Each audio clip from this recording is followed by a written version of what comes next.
Bonjour à tous. Aujourd'hui, on va continuer le cours de la dérivée partielle des fonctions à plusieurs variables. Dans cette vidéo, on va faire trois exercices. Le premier exercice, nous avons deux fonctions de deux variables et on va calculer les dérivées partielles d'ordre 2. Le deuxième exercice, nous avons une fonction à trois variables et on va calculer les dérivées partielles d'ordre 1. Le troisième exercice, nous avons une fonction d'une seule variable, une fonction composée, gt, et on va calculer la dérivée de cette fonction en utilisant les propriétés de la dérivée partielle.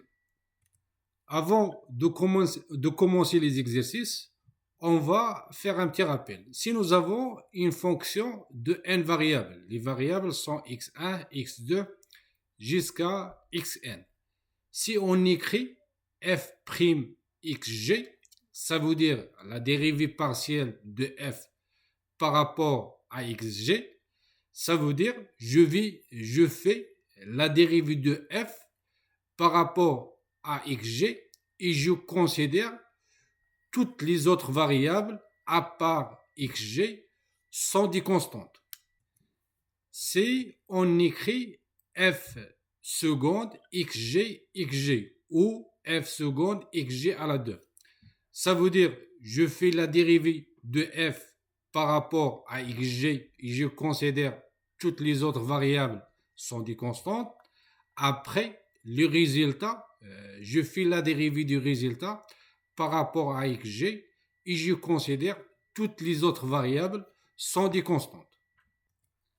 Si on écrit f seconde xg xi dans cet ordre, ça veut dire je fais la dérivée une seule fois de f par rapport à xg et je considère toutes les autres variables sont des constantes. Après, je fais la dérivée du résultat par rapport à xi et je considère toutes les autres variables sont des constantes. Maintenant, on va commencer l'exercice 1. Donc, l'exercice 1, on va calculer, nous avons deux fonctions à deux variables et on va calculer les dérivées partielles d'ordre 2.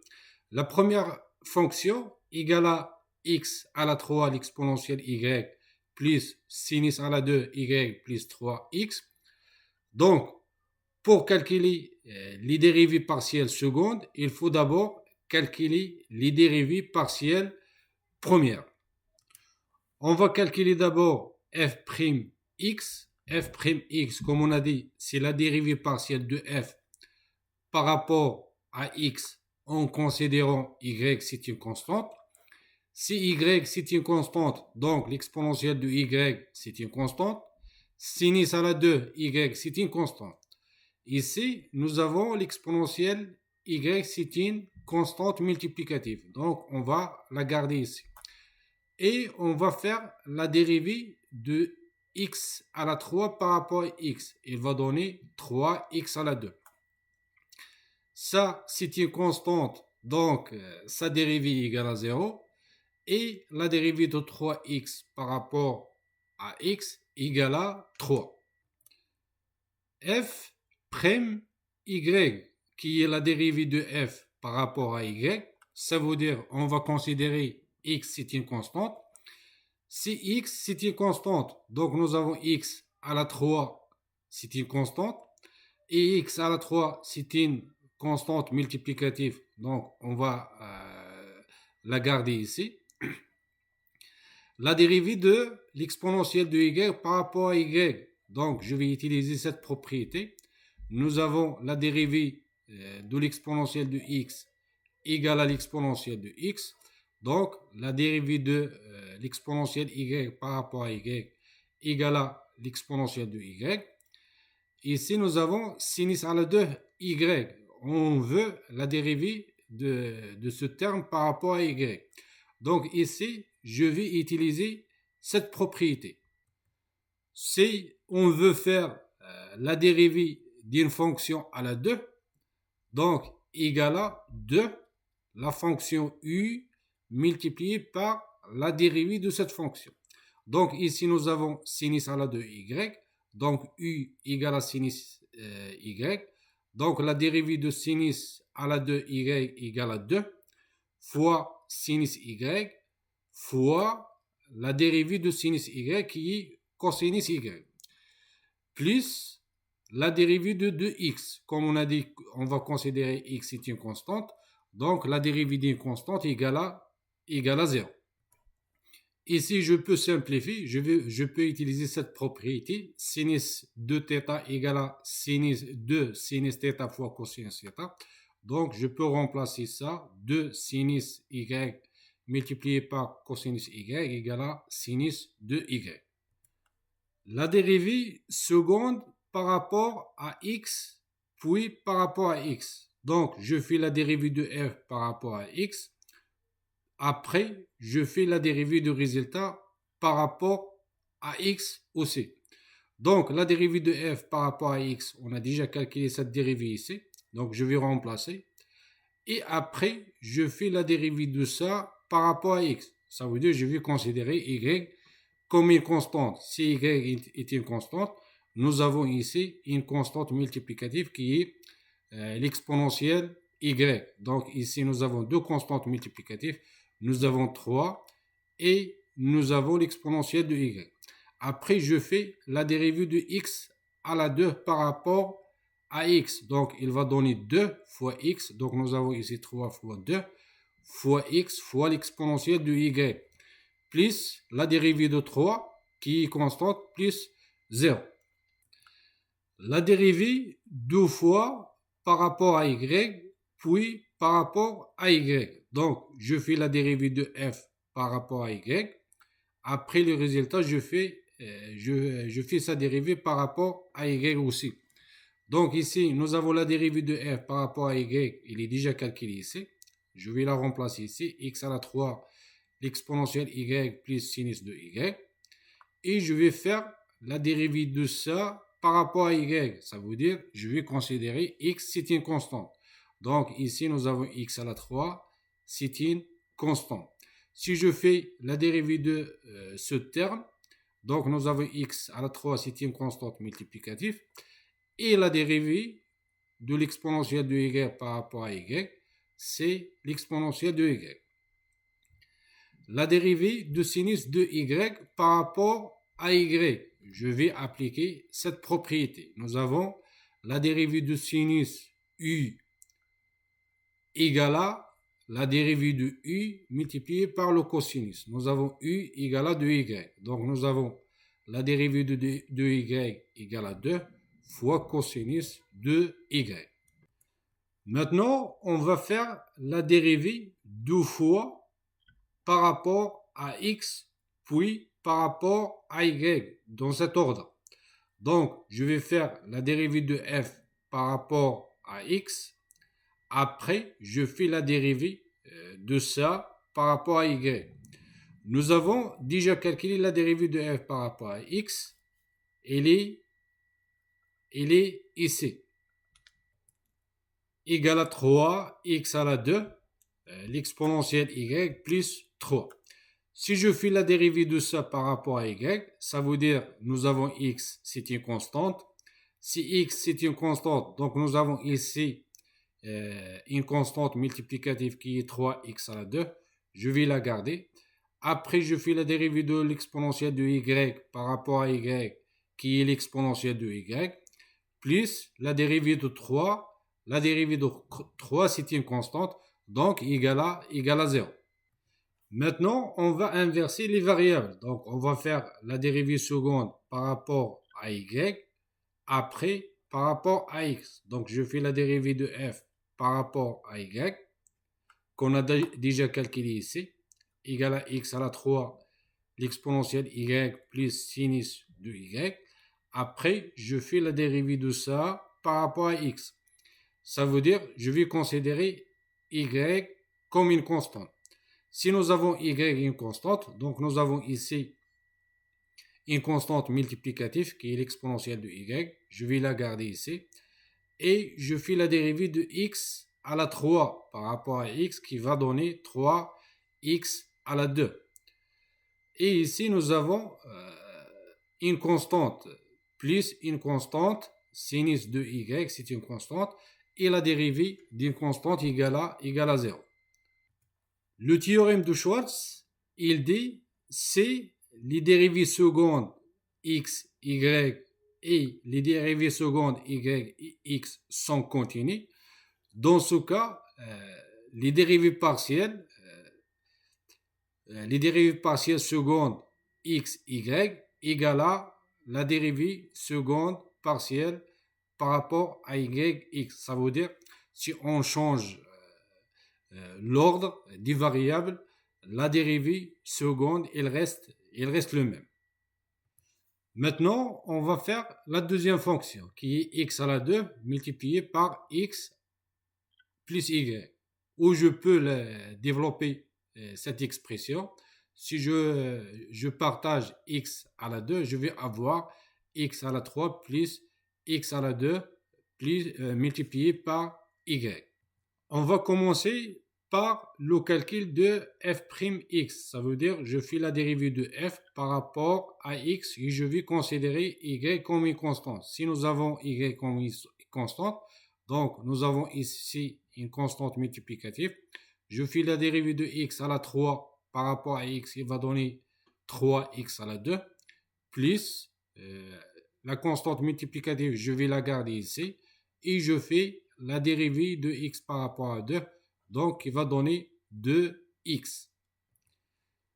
La dérivée de f par rapport à y, ça veut dire je vais considérer x comme une constante. Si x est une constante, donc nous avons ici x à la 3, c'est une constante. Si je fais la dérivée de ça, il va donner 0, plus ici, nous avons une constante multiplicative qui est x à la 2. Donc, si je fais la dérivée de cette expression par rapport à y, il va donner x à la 2. Maintenant, on va commencer les dérivées partielles d'ordre 2. Donc, on va commencer par f seconde x. Ça veut dire que je fais la dérivée partielle de f par rapport à x qui est égal à 3x à la 2 plus 2xy.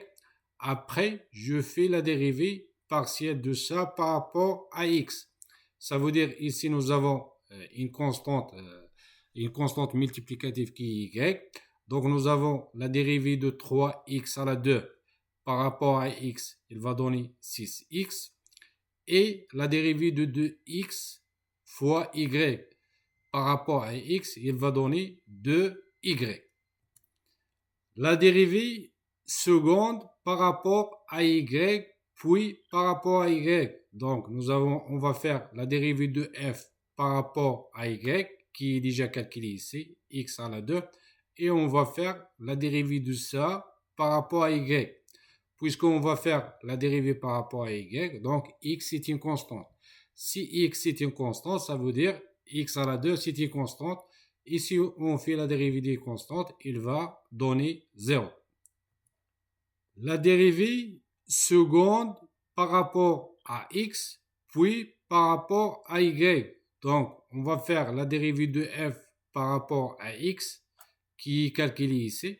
3x à la 2 plus 2xy. Et on va faire la dérivée de ça par rapport à y. Donc, on va considérer x comme une constante. Ici, x, c'est une constante. Donc, nous avons ici 3x à la 2, c'est une constante. Donc, la dérivée d'une constante égale à 0, plus la dérivée de 2x fois y par rapport à y.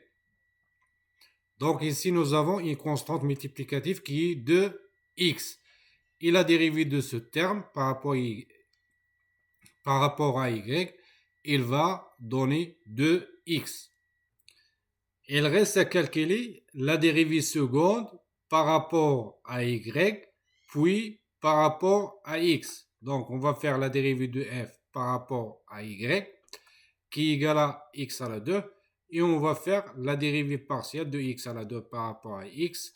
Donc, il va donner 2x. Le deuxième exercice, nous avons une fonction de 3 variables, x, y, z. Et cette fonction égale à cette expression.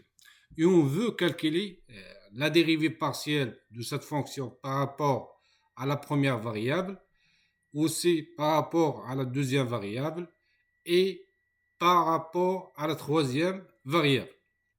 On va commencer par le calcul de f'x. Ça veut dire je fais la dérivée de f par rapport à x et je vais considérer y et z sont des constantes. Donc, je vais faire la dérivée de cette partie. Cette partie, nous avons deux fonctions, la multiplication de deux fonctions, x et cosinus x fois z. Donc, je vais appliquer cette propriété de la dérivée. Si nous avons la multiplication de deux fonctions, la dérivée de cette multiplication, il va donner la dérivée de u fois v plus u fois la dérivée de v. Donc ici, nous avons u égale à x et v égale à cos x fois z. Donc, nous avons la dérivée de u, la dérivée de x par rapport à x égale à 1, multiplié par cosinus xz, plus x fois la dérivée de cette fonction. Et pour faire la dérivée de cette fonction, je vais appliquer cette propriété. Si nous avons cosinus u, la dérivée de cosinus u, il va donner moins la dérivée de u fois sinus u.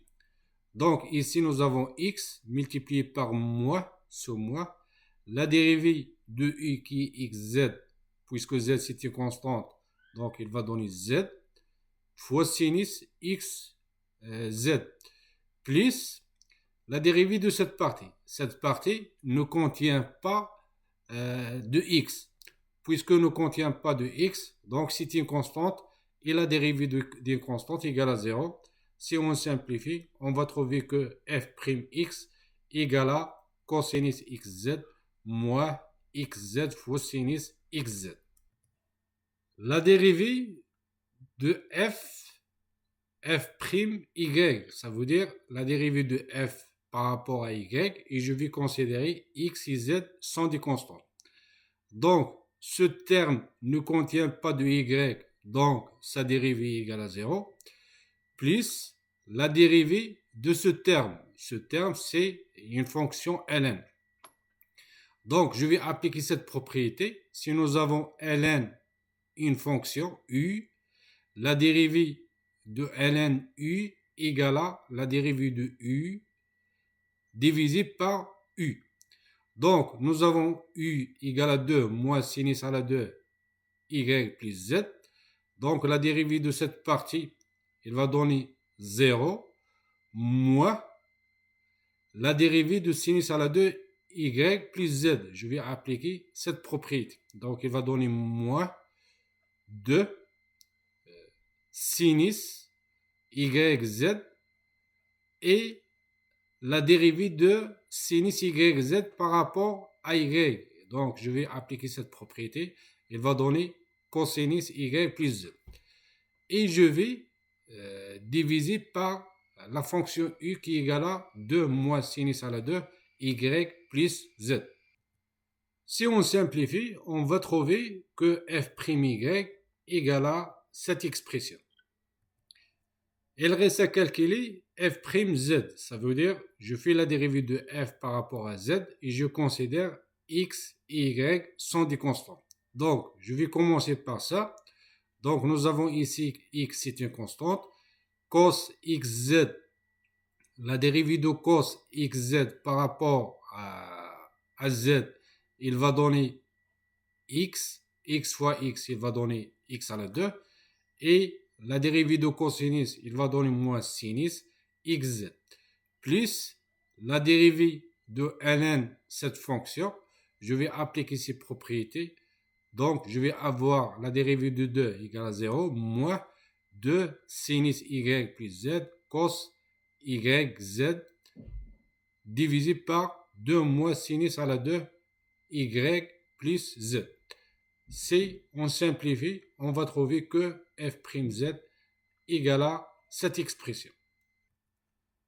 Le troisième exercice, nous avons une fonction de deux variables, f égale à 3x plus sinus y, avec x et y définis par le paramètre t. Ça veut dire, nous avons x égale à 2, t à la 2, et y égale à 100t moins p sur 4. Si nous avons une fonction gt égale à f, x, y, et x et y sont les variables définies par ces relations. Dans ce cas, on va utiliser les propriétés de la dérivée partielle pour calculer la dérivée de la fonction g'. Pour le faire, on va utiliser cette propriété. Nous avons g' égale à la dérivée partielle de f par rapport à x multiplié par la dérivée partielle de x par rapport à t plus la dérivée partielle de f par rapport à y multiplié par la dérivée partielle de y par rapport à t. Donc, nous avons la dérivée de f par rapport à x. Donc, je fais la dérivée de ça par rapport à x et je vais considérer y comme une constante. Si y comme une constante, donc nous avons sinus y une constante. Si je fais la dérivée de y de ce terme par rapport à x, il va donner 0. Donc, la dérivée de tout ça par rapport à x, il va donner 3. Multiplié par la dérivée de x par rapport à t. Si je fais la dérivée de ça par rapport à t, il va donner 4t. Plus la dérivée de f par rapport à y, donc x constante, donc la dérivée de cette partie égale à 0, et la dérivée de sinus y égale à cosinus y, multiplié par la dérivée de y par rapport à t, donc la dérivée de ça par rapport à t égale à 10, égale à 100. Si on simplifie les choses, nous avons ici 3 fois 4 égale à 12t. Nous avons ici t 100 fois cosinus y. Et y, on va la remplacer par 100t moins p sur 4. Donc, nous avons le g' égale à 12 fois t plus 100 cosinus 100t moins p sur 4.